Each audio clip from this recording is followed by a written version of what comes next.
Welcome to the Deep Dive, your go-to for getting smart, fast. Today, we're plunging into the buzzing world of the WNBA. It's a league just filled with high stakes right now, some electrifying performances, and yeah, some really significant shifts happening off the court too.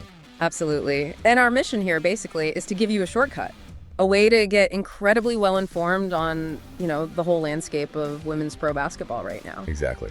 We've pulled together the latest analysis, primarily drawing from Swish appeal, looking at everything from pivotal late-season games. Star player spotlights, some surprising team struggles, definitely those. Oh, yeah. And the league's massive expansion news. We want to get into the most important nuggets, the surprising facts, the implications for teams, players, all that stuff leading up to and beyond the All-Star break. And the goal isn't just telling you what's happening, but really digging into why it matters. What does it tell us about where the league is heading? So let's unpack it. The WNBA regular season.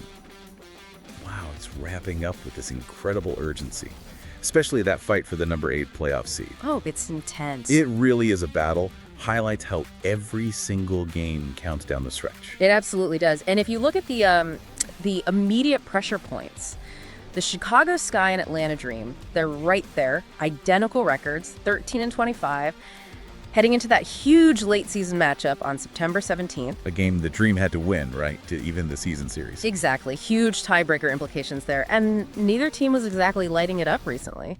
Sky were 2-8, Dream 3-7 in their last 10.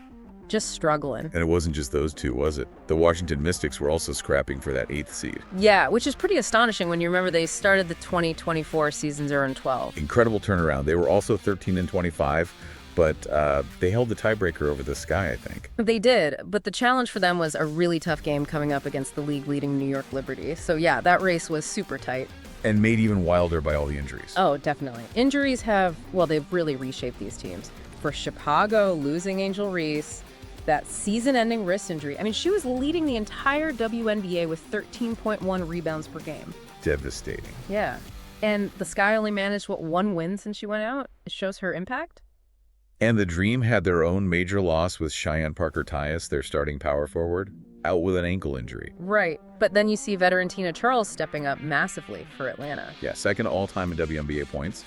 And since the All-Star break, averaging, 17.6 points and almost 12 rebounds. 11.8 rebounds, yeah. Incredible numbers, stepping up big time. It really makes you wonder, though, how much can one veteran, even one as great as Charles, shift a team's fortunes when key pieces are missing? Well, that's the big question, isn't it? Because her individual stats are fantastic, but when you look at the actual player matchups in that huge Sky Dream game, it gets complicated. Well, you had the rookie, Camila Cardoso, trying to slow down Tina Charles inside.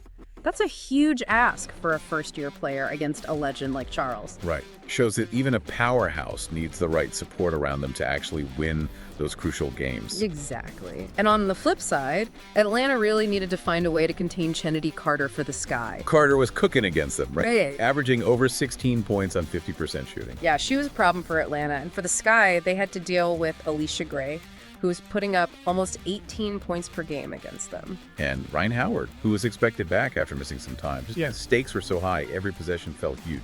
Totally. Okay, so moving beyond just the immediate playoff picture, let's zoom out a bit. Let's talk about some of the league's star power, team trajectories, the highs and some really unexpected lows this season. Yeah, and this is where it gets really interesting. Angel Reese, for instance. We talked about her injury, but before that, she wasn't just this generational rebounder. Her game was clearly evolving. Oh, absolutely. Remember that triple-double back on June 15?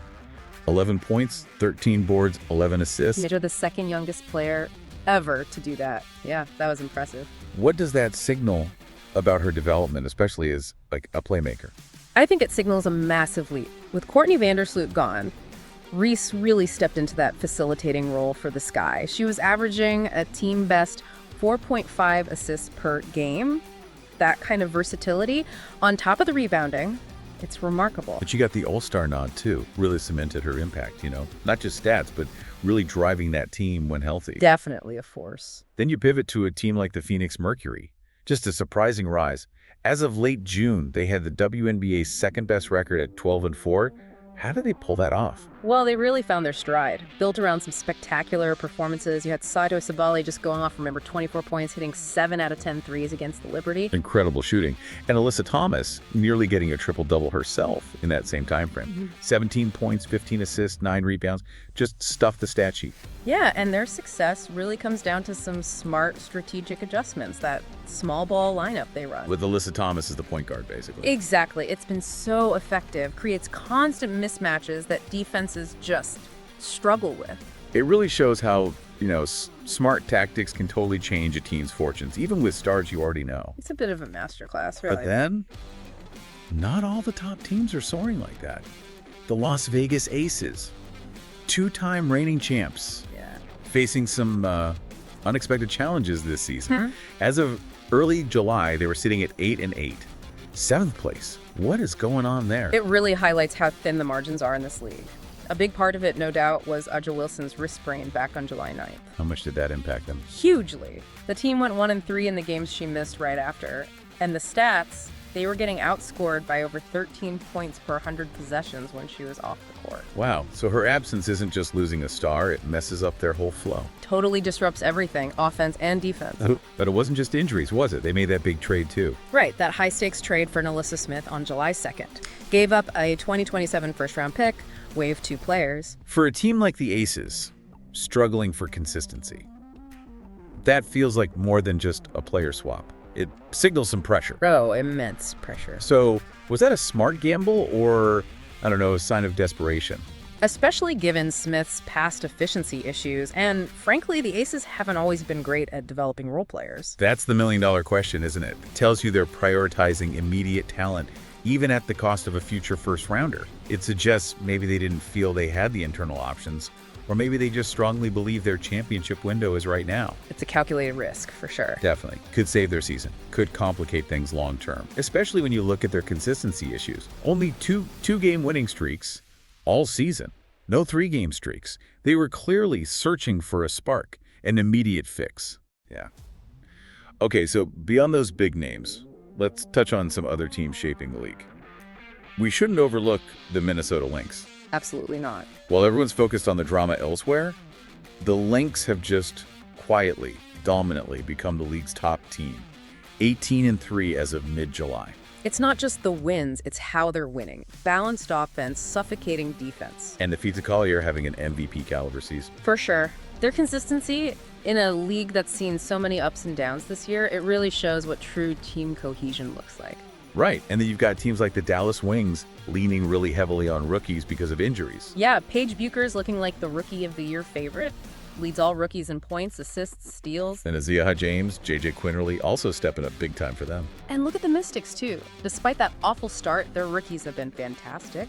Kiki Irifin, the only rookie averaging a double-double. Sonia Citron, both made the All-Star team.